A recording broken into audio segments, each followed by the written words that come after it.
At the Lost and Found office, he has to fill in a lost property form. First, you have some time to look at questions 1 to 4.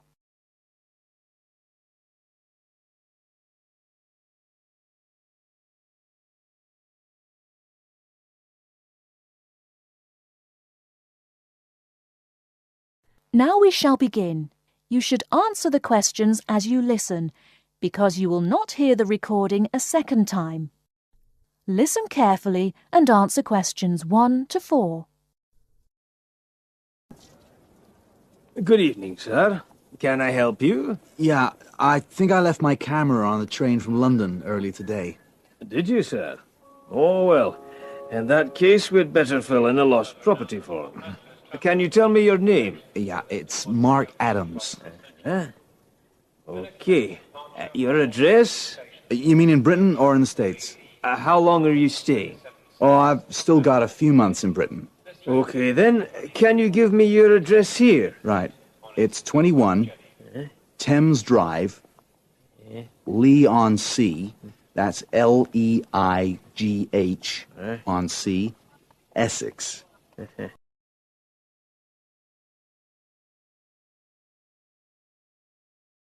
Before you hear the rest of the conversation, you have some time to look at questions 5 to 10.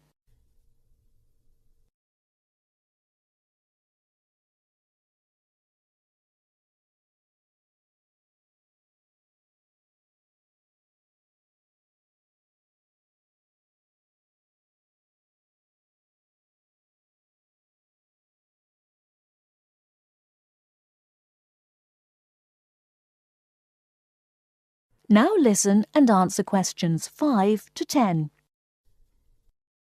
Do you want the phone number? Yes, I'd better have that. Okay, 0702 35211. Thanks. And you say it was a camera. What make and model? It's a Ricoh. Ricoh. How do you spell that? Ricoh. Okay, got that. Now, you say it was the London train. What time did it arrive in Edinburgh? At 4:55 this afternoon. Exactly on time. Well then, if we find it, sir, shall we phone you? No, I think I'll drop in the day after tomorrow to check up. Right you are, sir. We'll do our best.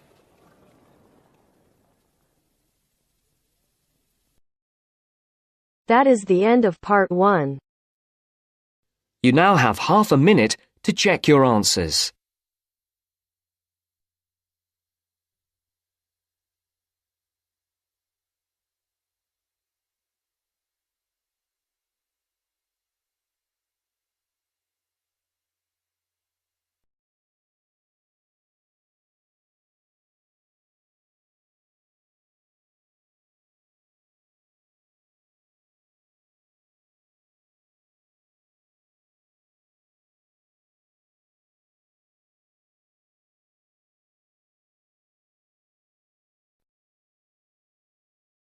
Now turns to part 2.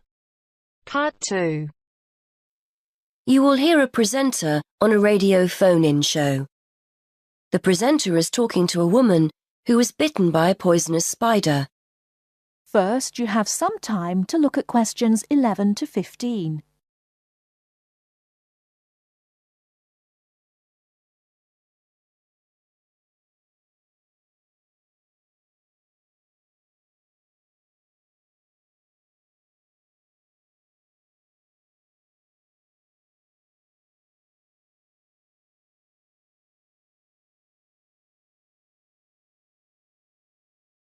Now, listen carefully and answer questions 11 to 15. Today, we're continuing our Traveller's Tales. On the line we have Amanda Toddington, who had quite a nasty experience in Australia last year. Isn't that right, Amanda? Yes. My husband and I were on holiday and we were staying at a friend's house on the coast near Brisbane. It was towards the end of the holiday and I was about to go into the garden and enjoy my breakfast. I walked out into the kitchen, slid my left foot into my shoe and felt a tiny sting. It was pretty painless, but I shook the shoe off my foot and saw this tiny spider running out as the shoe hit the wall.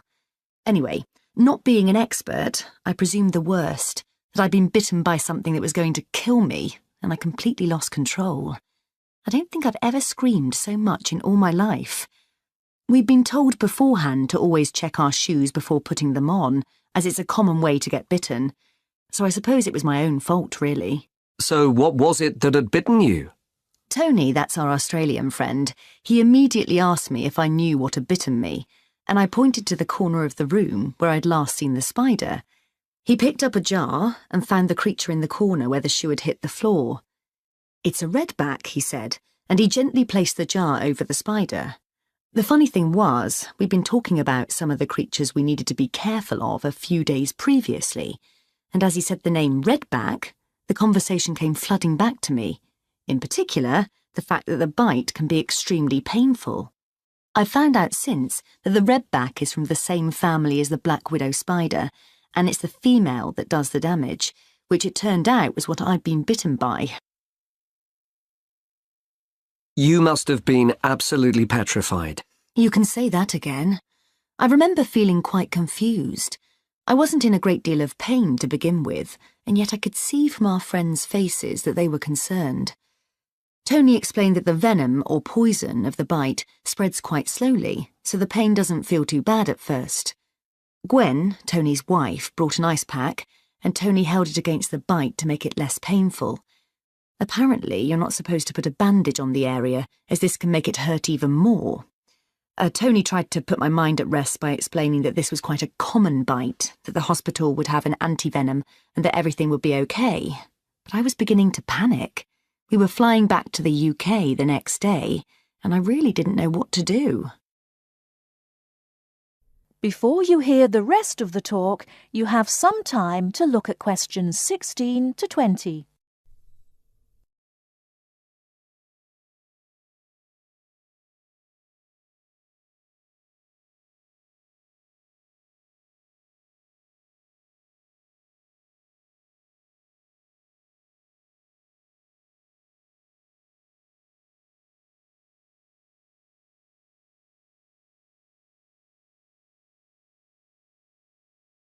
Now listen and answer questions 16 to 20. So what did you do? Well, Tony phoned the doctor, who told him to check my symptoms for the next hour or two. As time went on, the pain became very intense, from my foot right up to my knee. My husband was on the internet and was reading out the possible symptoms. I wasn't feeling sick, and I hadn't yet developed a fever, but I had a terrible headache, and my foot was beginning to swell up. At this point, Tony decided to take me to the local hospital to be on the safe side. I really didn't want to go, as I had visions of being kept in for days and all our plans being spoilt. But Tony and my husband insisted. When we got to the hospital, I was relieved to see how casual everyone was when Tony explained I'd been bitten by a redback spider. They told me to take a seat and got on with their work. And did you receive any treatment? By the time I got to see a doctor, the pain was very intense indeed, and I was getting quite upset. The doctor decided to give me a dose of an antivenom, which he assured me would eventually deal with the problem. Unfortunately, he also explained that it wouldn't have an immediate effect and the symptoms might last for several days. But the story has a happy ending. My husband managed to book us onto another plane 1 week later. And even better news was that the symptoms of the bite finally cleared up after about 24 hours. Within a couple of days, I was back to normal again. So thanks to the spider, we managed to extend our holiday by a week.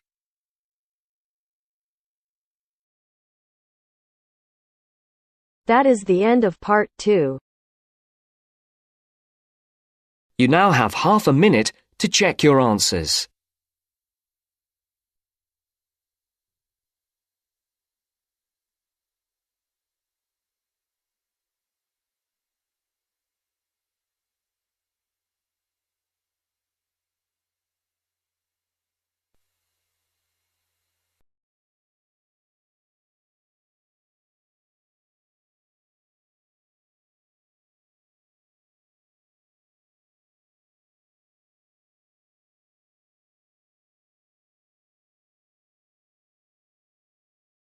Part 3. As part of our lecture series on everyday health issues, today's talk is on tiredness. We shall look at the main issues in turn, as well as some of the main research that has been carried out in this field. First, you have some time to look at questions 21 to 26.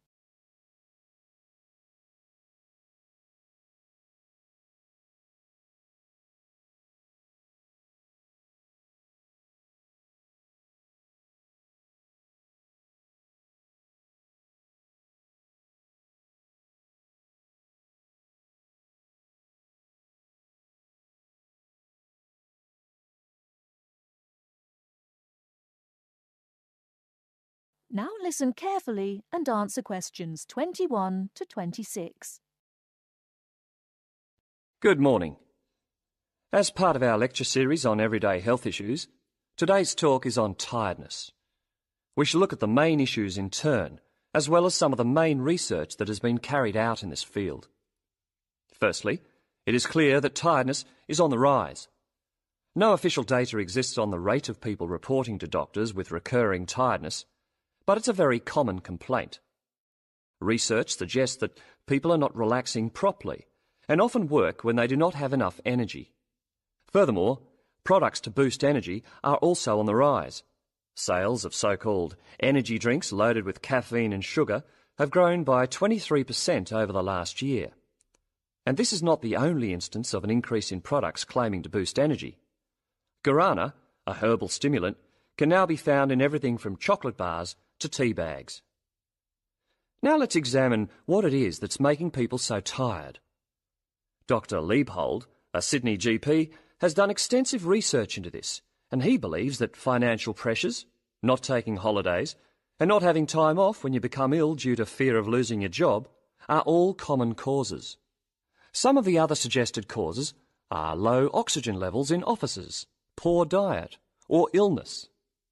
The problem is that tiredness is a symptom of just about every kind of illness, which makes tracking down the cause all the more difficult. The next question to ask is, are people getting enough sleep? Dr. Mansfield from Melbourne's Epworth Sleep Centre, who specialises in sleep disorders, says insomnia often arises when people are going through a stressful period. Mansfield often needs to re-educate people in how to get off to sleep. He recommends keeping your body clock regular by going to bed and rising at similar times every day, and not drinking too much caffeine. And there is some truth in the old story about having a glass of hot milk before bed. Milk contains the amino acid tryptophan, which has been shown to help induce sleepiness. Turning to the question of why we need sleep, researchers are still trying to answer this fundamental question. Sleep deprivation experiments have shown that after 14 days without sleep, rats will lie down and die. And after only 3 days sleep loss, humans get confused, forgetful, and start having hallucinations. So whatever sleep does, it is important. Before you hear the rest of the talk, you have some time to look at questions 27 to 30.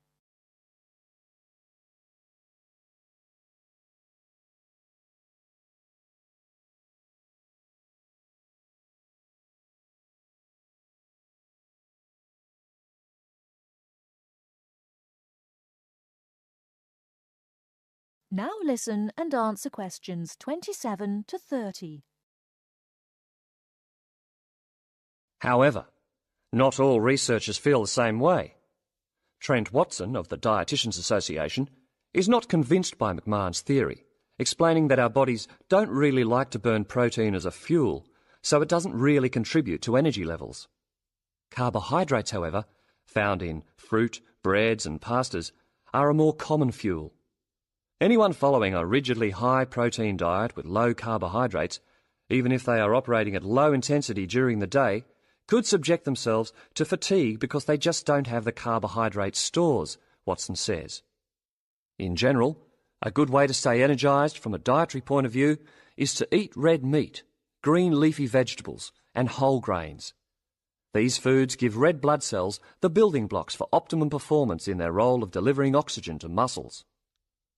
To sum up, Tiredness is a health problem on the increase, and there continues to be much debate surrounding its causes and remedies.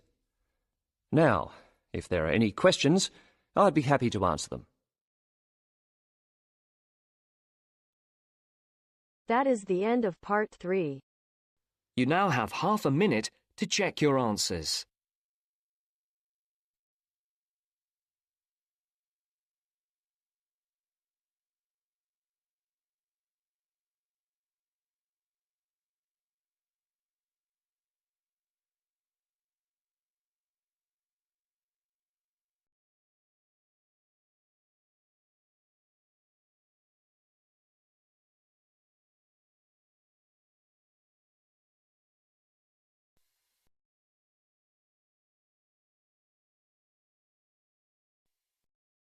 Now turns to part 4.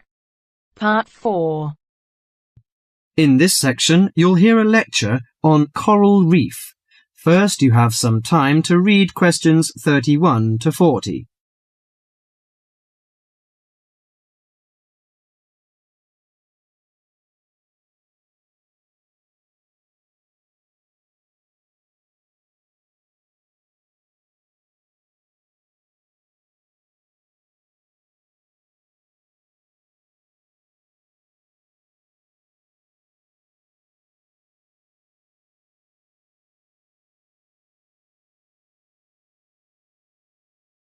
Now listen carefully to the lecture and answer questions 31 to 40.